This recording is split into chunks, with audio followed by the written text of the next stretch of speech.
Siguro magawawa sila. You look so lovely in the morning sun. Of your eyes as we stretch on the sheets. You kiss my lips and in my head you lie. Sabi na dyan, Sora, Caleb. Yes, ang hirap ng show. Oh, dadagdig pa ito isa. Ano naman kami, Oh, akin parang din. may mga Pinoy din Oh, tatlo na kayo dyan. sa atin. So maraming mga Dyan lang kayo? locals. Tapos, wala pa. Hihingi pa naman. Okay, so pangalawang pelikula ni Irene to, After the Loved Ones. Nakaka-apat na buwan pa lang ang 2026. Yes, oo. Kung si 65, Ilan tayo sa laon? ano, plated. Labas 200 na. Ah, Ano, market pa? Oo, market pa. So, roughly ang total natin mga 500. Hindi kasi ayoko. Okay, ating guest. Ako si Irene.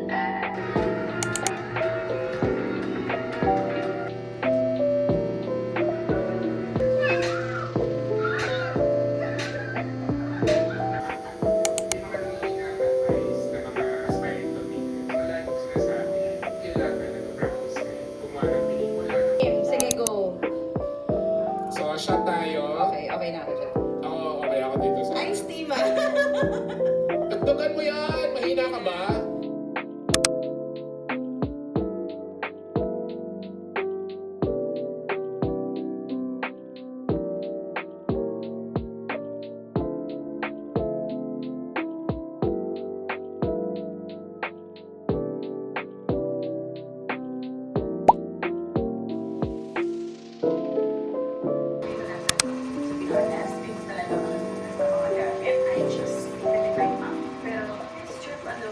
Hi guys, today is Wednesday, May 6. And lunchtime na nga, nakalimutan ko na walan nga pala tayo ng gas. So ano pa bang gagawin natin? Dito tayo ulit magluluto sa ating samgyupan. Samgyupan? Dito sa samgyupsala na lutuan ng kaibigan namin. And ang lunch natin for today is kagabi nagluto kami ng burger steak. Yes, burger steak, knowing na wala kaming gas. And now, may natirang giniling. So, ginawa ko siyang patty and nilagyan ko siya ng cheese sa loob. So, let's hope paluto to and mag-melt yung cheese sa loob. Dahil kung hindi, tapo na yan. Dahil joke lang. We just turned on na yung etong lutuan. And nilagay ko lang siya sa number 2. And dito natin siya i-fry. Itong steak na, burger steak na ginawa ko. I-deep fry natin siya para somehow maluto yung cheese sa loob. Maluto sa loob. And compare dito kasi not sure na baka hindi maluto pati yung cheese, hindi mag-melt. Kasi parang may certain area lang dito na umiinit and then eventually bigla mawawala. So baka matagalan tayo magluto compared dito sa side na to. Diyan.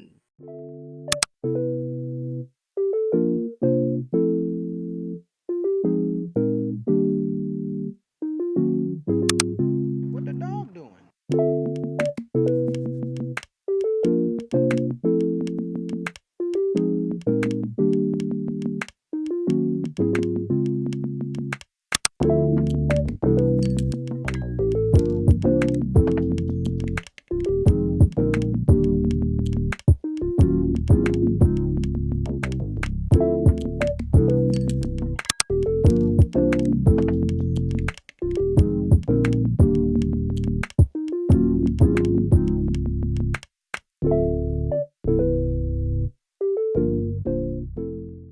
Alright, so just an update. So far, okay naman yung pagluluto natin sa samgyupsalan ng burger patty. And ang galing, nagme-melt yung cheese. Well, syempre, dinifried mo nga, tanga ka ba? Na bit, iaahon ko na rin sa kahirapan to mga burger patty na to. And then, kakain na rin tayo ng lunch. Baka tayo ang hindi magpagkakatiwala.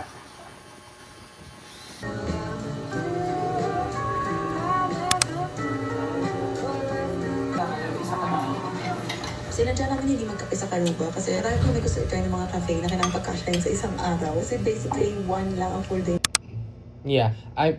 mhm.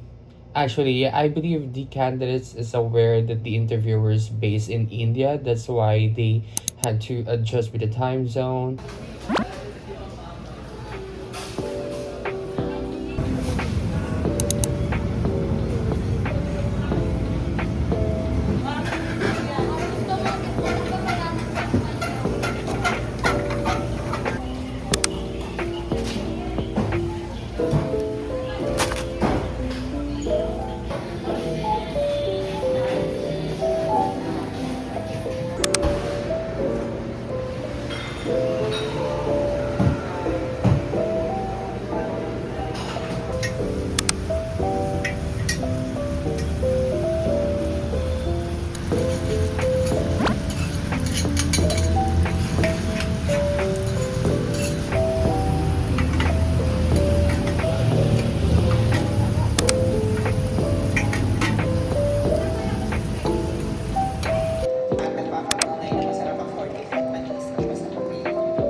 Si James mo naman idol ko. Kinakabahan ako pero feeling ko masaya na. Lagyan namin exciting experience. Today is Saturday, May 9. Nagising nga tayo ng 4:40 a.m. since ang aga natin natulog kagabi. After ng training namin, nakatulog na kagad ako sa mga pakiramdam ko. Guess what? Sinong may sakit? Sakit na nalamunan natin. Feeling ko dahil ko doon sa inubos ko yung milk tea. Nalamunan ko ngayon meron tayong phlegm and medyo may sinat-sinat. Pero lalaro tayo mamaya. Kailangan natin magpapakis. Hello guys! Ito yung nagawa natin kagabi. So, sa 2 kilo, naka 17 pieces tayo, 18 pieces. And ganito siya kakapal. Yan. Imagine that. Ganyan siya. So, kumukulo na yung tubig natin and now, i-steam na natin ito lahat.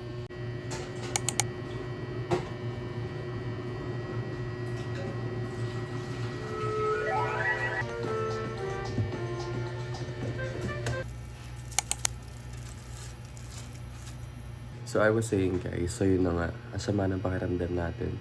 Since ganito tayo lagi kapag nasobrahan tayo sa matamis, like yung sa milk tea, sobrang sa alak, lalo na pag in shades or coke or juice, sobrang kinabukasan at sakit sa lalamunan nun. And then eto na, magkakalagnat ka, and then magkakaroon ka na ng ubo. May tira pa pala akong kape, yung binili ko kahapon sa Wilcon, sa Juice Coffee.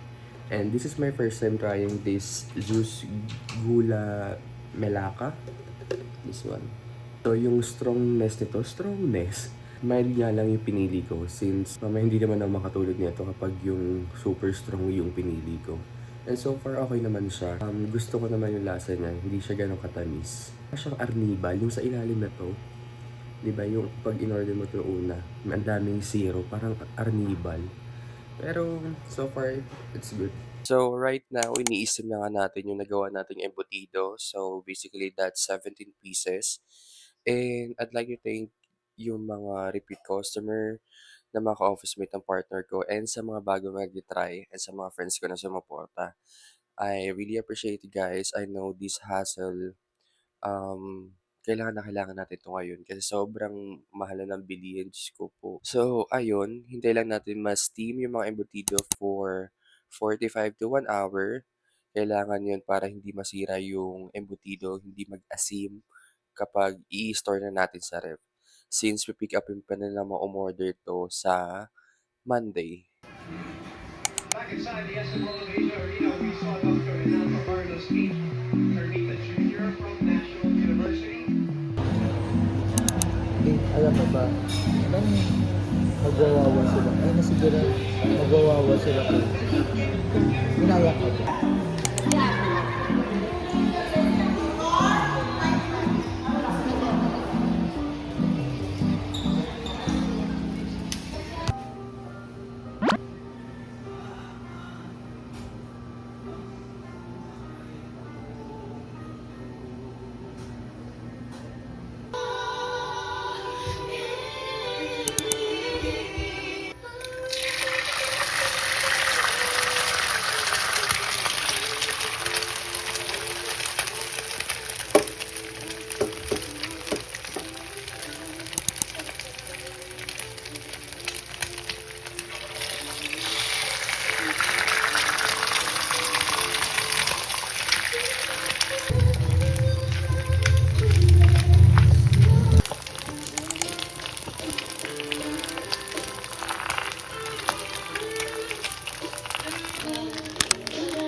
So, hindi na siya masama kung 60 pesos. Tapos, kapakainin mo na sila kung tumigil na lang yung pera nyo. Parang hindi ko sa palabas ng Gusto mo ba lumabas?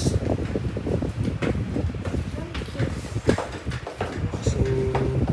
ito. Yeah.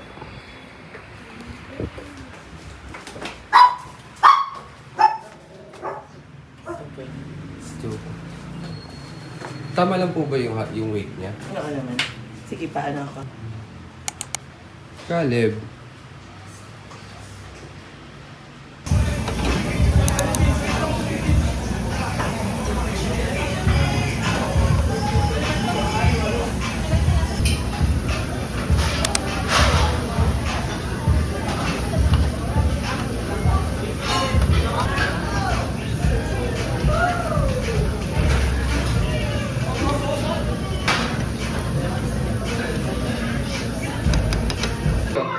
Kimi. Kimi. Ana.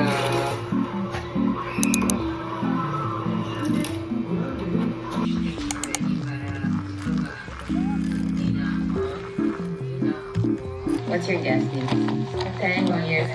10 years. For this, yeah, Nika got this one. It's so freaking useful.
Halika na, tumigip tayo at mag-lunch tayo ng bonggang-bongga. Kaya samahan niyo ako para matali. Let's go!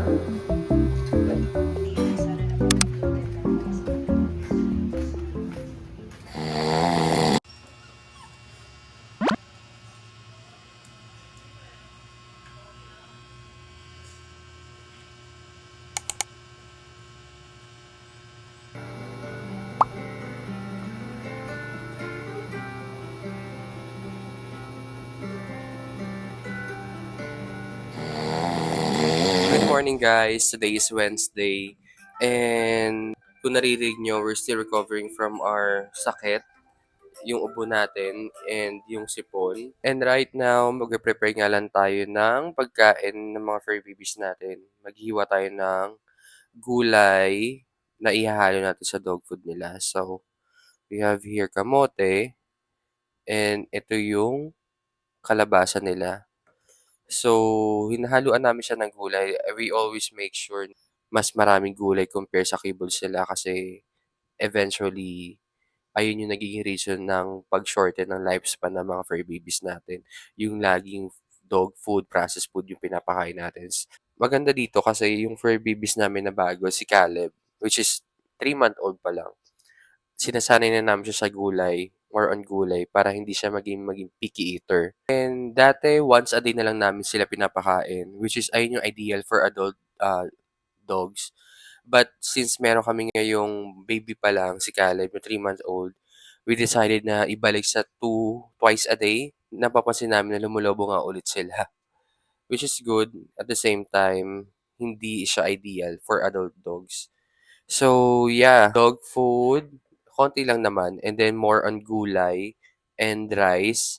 And alternate namin siya ginagawa. And then also, hinahaluan din namin yung dog food nila ng chicken broth and chicken feet para sa collagen nila, for their joints. Yeah, kayo guys, ano ba yung meal plan nyo for your fur babies? Can you share nga kung ano yung sa inyo? Lalakarin na lang natin mula dito. Ayan, madali lang naman maghila ng maleta. May part na cobblestones pero kaunti lang. Sa atin to or sa ibang countries, ang mahal nito. Di ba yung mga ganitong hotel chains? Marriott, dito 4,500. Parang isa na to sa pinakamagagandang hotels na napagstayan natin na sulit bitin natin, Japanese style bitin. Tapos nakahiwalay din ang shower area. Hello everyone. So, as of the moment, we're currently watching yung live sa mga nangyayari sa Senate ngayon. And all I can say, itong government natin ngayon, sobrang nakakatawa. Nakaka-frustrate, nakaka-disappoint, nakaka-upset. And I don't know why etong si Bato de la Rosa ayaw pang sumuko. If, alam niyo yun, kung wala siyang tinatago or wala siyang kinalaman, bakit hindi siya sumama since nag-issue na yung ICC ng warrant of arrest? And isa pa sa hindi ko maintindihan, bakit hindi sino-surrender ng Senate? For me, kung wala ka talagang bahid ng dumi, bakit ka na tatago? Bakit ayaw mong harapin yung mga kaso mo, di ba? Or in fact, in the first place, na hindi pa ini-issue yung arrest warrant sa'yo, ang tapang-tapang mo, kaloka ka. And then now, di ba, you're begging na hindi ka surrender at padala sa The Hague. Our government now is a big joke. City Hall. Usually around 45 minutes lang yung boat ride. In my case naman, galing akong Cebu, so I took the Ocean Jet Ferry. I booked the Sawadee Kap! Voice over muna tayo ngayon since sinatamad tayo maglagay ng caption. Our dinner for tonight, fried chicken and pesto pasta nga lang. I-deep fry nga lang natin yung mga chicken na yan. Of course, maraming mantika kailangan. Deep fry nga eh. Dala-dalawa lang yung pag-fry natin kasi hindi sila kakasya dyan sa sauce, ginoo. And now, let's start na to cook yung pesto pasta. You know what guys, kung gusto niyo maging mas garlic yung flavor, habang tinutunaw niyo yung butter, isabay nyo na kagad yung garlic. Kaya ako magpapasta ngayon kasi may nabili akong creamy garlic para siyang seasoning. Yung kulay orange sana yung gusto ko kaso wala. Ang hirap nila hanapin sa grocery. Dahil may pagka 80-80 tayo, inubos natin yung isang pack niyan. Grabe ang alat. And then now, let's add yung pasta sauce. Yung cheesy pesto nga pala. Yan yung brand na lagi kong ginagamit kapag gumagawa ako ng pesto pasta.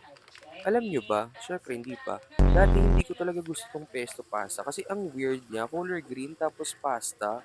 At dahil pang mahirap nga lang yung dila natin, yung red sauce and white sauce nga lang yung alam natin sa pasta. And look at that. Isn't it amazing? Di ba parang ang sarap-sarap na niya pero pota ang alat. Hindi ko na naremedyohan yung lasa niyan. And ayan na, ilagay natin yung pasta and bahala na. Kain!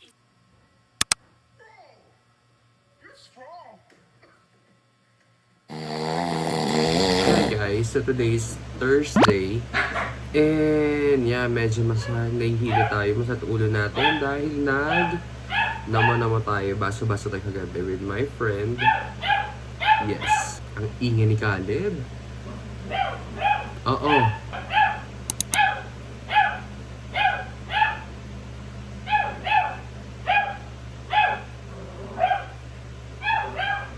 Take 2. So, again, nag-mic nga tayo dahil ang ingay ni Caleb, nagtatalakan ata sila ni Zora. Share ko lang guys, ako lang ba, late ko na bang na-discover tong si Nisa Nuggets, tong vlogger from Bacolod. I really love her. I love her vlogs.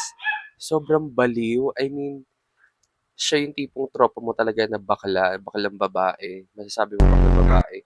And yung humor niya, puta, tawan-tawa talaga ako. Yung tipong nagko-connect yung mga humor namin. And kahit, ano bang tawag sa language sa Bacolod? Bacolodish? Corny. So, ayun na nga. Kapag nag-iilongga, basta yung dialect nila doon, kahit hindi ko na-gets, ang sarap sa tenga, ang sarap talaga ng pakinggan yung mga Ilongga-Ilonggo, yung language nila. Para sa ang lambing na kahit hindi ko na-gets, gusto kong pakinggan. So, nagbe-binge watch ako ng vlogs niya. Talagang tinatapos ko. Kahit 1 hour pa yan habang nagwo-work. And basta nagdadakdak siya sa background ko, okay ako. I mean, nakakaiba ng mood. So, hi Nisa Nuggets. And yeah. And yung family niya, lalo na yung mom niya, grabe, para siya yung tita ko na taga Iloilo. Ang cool ng nanay niya, tas pati yung father niya and yung lola niya sa UK, grabe, ang cute, ang cute. Ang ganda ng pamilya nila. And also add ko rin pala si Parina, yung friend niyang Keki. Ewan ko saan nila nahuhugot yung mga ganong kabibilis na idea. Lalo na yung product and end product nila na vlog. Pinanood ko siya kanina, grabe ang tawa ng tawa. Talagang, akala mo seryoso sila sa mga pinagsasabi nila ng mga vocabulary nila. Akala mo talaga may meaning na makikita mo talaga sa dictionary. Naggawa-gawa lang. Sabi ko, playtime. Laro talaga sila. Etong si Nisa, grabe. Super playtime na bilat. Awa na, awa na.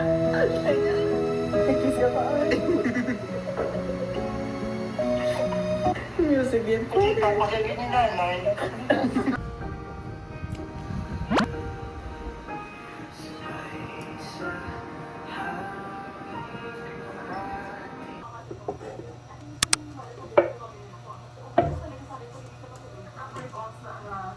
don't care about yours. I'm only gonna focus on mine. Ayaw talaga, dapat surprise na. Super out of the box.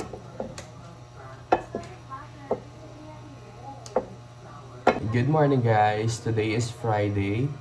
And ang saya natin kasi maayos na naman ang sleeping pattern natin for this week. Nakatulog tayo after ng shift natin at 1 a.m. And now it's currently 8:30 a.m. So ngayon, babrunch na tayo. Ganun kaaga. Magluluto lang tayo ng 2 itlog. And then, yung nilutong adobo ng partner ko kagabi for our dinner. So, may tira pa ay nalagakain natin today. So, yeah.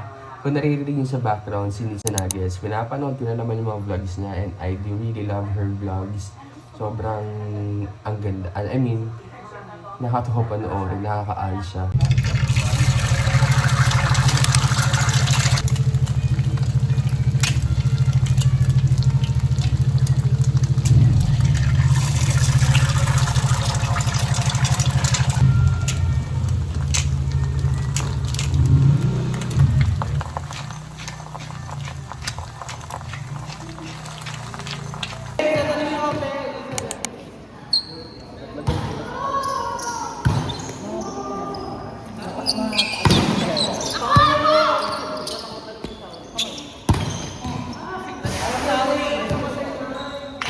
Nakakapulikat yan. Lambot-lambotan nyo minsan ha. Ang titigas mo. All 10. Nakakapulikat. Ang titigas eh. Ay, palang naman.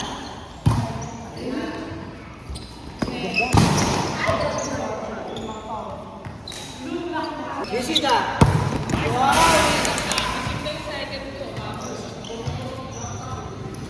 Yeshida!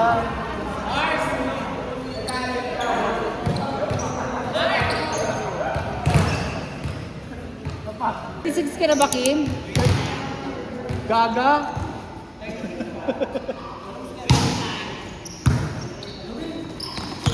Parang next si Bito. Ayun! Ayun din, transmit dati